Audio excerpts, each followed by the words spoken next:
నిఖిల్ గారిని మేము యాక్టింగ్ చేస్తున్నప్పుడు చూసాం. చాలా బాగా న్యాచురల్‌గా యాక్ట్ చేస్తున్నారు. చాలా బాగున్నారు. తను ఫస్ట్ సీరియల్‌తోనే అందరిని మెప్పించారు అని చెప్పేసి మేము అప్పుడు అనుకున్నాము. తర్వాత తర్వాత డాన్స్ పెర్ఫార్మన్స్‌కొచ్చేసరికి ఇంత చక్కగా డాన్స్ చేస్తున్నారు ఏంటి అని చెప్పి అవాక్కయ్యాము. అంటే మీరు యాక్టింగ్ చేయక ముందు ఏమన్నా డాన్స్ నేర్చుకొని ఉన్నారా? అవునండి. నాకు బేసికలీ డాన్సర్ అవ్వాలని చాలా ఆశలుండే.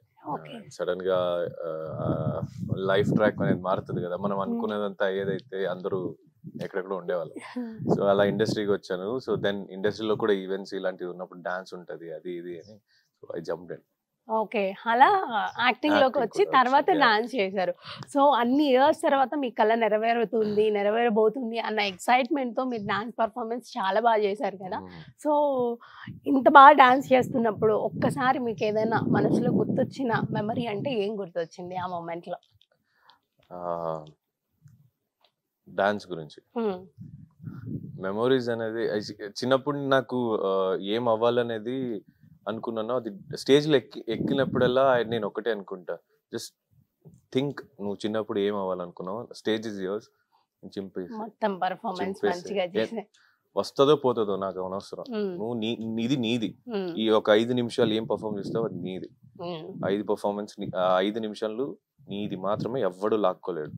చేసే నీ వల్ల ఎంత అవుతుందో చేసి పడేసే.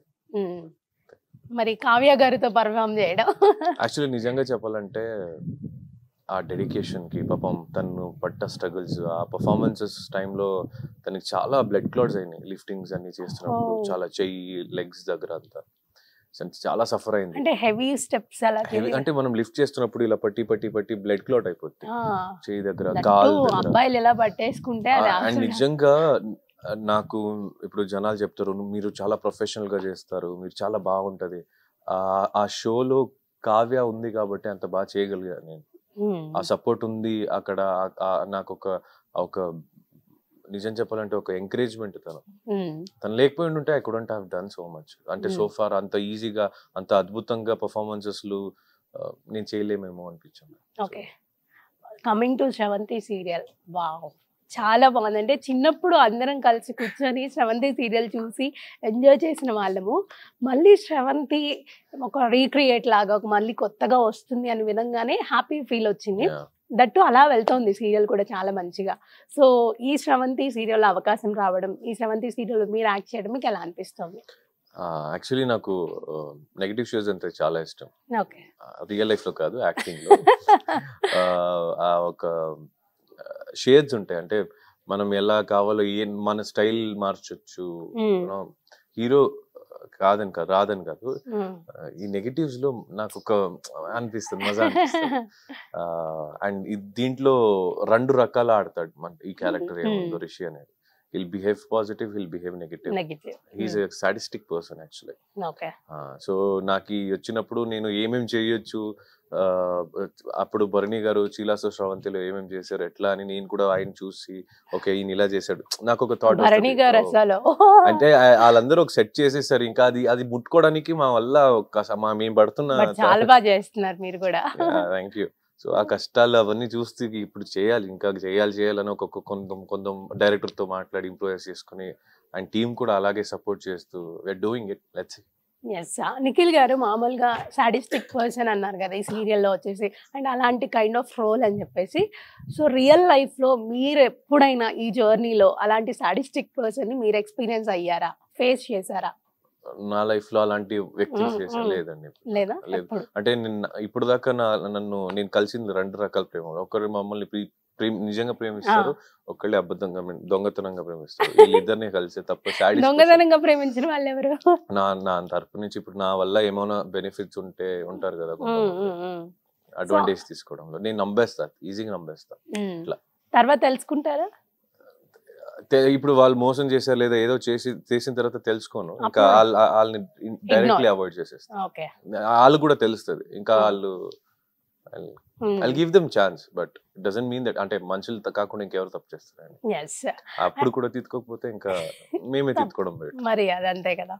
అంటే నిఖిల్ గారు చాలా ఇన్నోసెంట్ గా కనిపిస్తూ ఉంటారు కదా రియల్ లైఫ్ లో. నిజంగా నేను ఇన్నోసెంట్ కాదు, ఇన్నోసెంట్ అని చెప్పను కానీ I'm very good person by heart. I do, నేను కొంచెం నాటి ఇవన్నీ చేస్తా ఉంటా జనాలతో. ఏదైనా నాట్యత ఇంకేమైనా ఉందా? సెట్ లో అందరికి ఒక మార్క్ ఉంటుంది చేతిలో, నేను గిల్తా ఉంటా. అండ్ అందరితో కలిసి మెలిసి ఐ కీప్ ఎంజాయింగ్, నేను ఆడుకుని పాడుకుని I keep enjoying. Okay. So Kavya గారిని ఫస్ట్ టైం మీరు చూసినప్పుడు మీ మనసులో కలిగిన ఫీలింగ్ ఏంటి? అంటే యాక్ట్రెస్ గా చూసారా, లేకపోతే తిను నా లైఫ్ లో ఉంటే బాగుండు అని చూసారా? First of all Kavya is a wonderful person అండి. తను ఆలోచించే ఒక థాట్స్ కానీ, తను మాట్లాడే మాటలు కానీ క్రిస్పీ అండ్ సింపుల్ అండ్ క్రిస్పీగా ఉంటుంది. అంటే ఆ మెచ్యూరిటీ లెవెల్కి హ్యాట్స్ ఆఫ్. నిజంగా చాలా చాలా మెచ్యూర్డ్గా ఉంటుంది, కైండ్ హార్టెడ్, బ్యూటిఫుల్ సోల్ అనొచ్చు. సో అలాంటి వ్యక్తి, అలాంటి అమ్మాయి జనరల్గా చెప్తున్నా, నాకని కాదు, నాలాంటి అబ్బాయికి అలాంటి ఒక వైఫ్ కావాలని చాలా మంది కోరుకుంటారే. ఒక అబ్బాయి, ఈ అమ్మాయి ఇలా రావాలి నాకు. She's a perfect kind of woman. She's homely and she's comfort. అయితే తను చాలా ఇంకా అద్భుతంగా అనిపిస్తుంది. చాలా మంది మనం డాన్స్ కాంపిటీషన్ లో ఉన్నప్పుడు చాలా Kavya used to not talk so much. Kavya మెల్లగా కంఫర్ట్ అవ్వడం స్టార్ట్ అయింది, అందరితో కలిసడం. తను తర్వాత she started behaving as a kid, అంటే ఒక ఇన్సైడ్ కిడ్ అంటారు, చైల్డిష్ అంటే ఇన్ ఎ పాజిటివ్. అందరూ కావ్య ఇలా భలే ఉందే మాట్లాడుతూ, ఒక చైల్డ్ ఉంటారు. She's very innocent, she's very good, she's very matured. అంటే you name it, she's there. So she's అంటే ఒక నిజంగా ఒక అబ్బాయికి ఇలాంటి అమ్మాయి నా లైఫ్ లో రావాలంటే she's the one అనొచ్చు. సో అలా చూసి మీకు ఇంట్రెస్ట్ కలిగింది. ఫస్ట్ టైం చూసినప్పుడు ఏం ఇంప్రెషన్ అవ్వలేదు? దేంట్లో ఇంట్రెస్ట్ అంటే నాకు ఇలాంటి అమ్మాయి కావాలి. ఫస్ట్ ఆఫ్ ఆల్ నిజం చెప్పాలంటే నా లైఫ్ లో తన ఫ్రెండ్ గా ఉండడమే గొప్ప అండి. అంతేనా? అయ్యో, మీరు అనుకున్నదంతా చాలా దూరంగా ఉంది. బట్ అలాంటి ఒక అమ్మాయి నాకు ఫ్రెండ్ గా, ఒక బెస్ట్ ఫ్రెండ్ గా ఉండడమే చాలా గొప్ప. ఇంకా లవ్ గివ్ అనే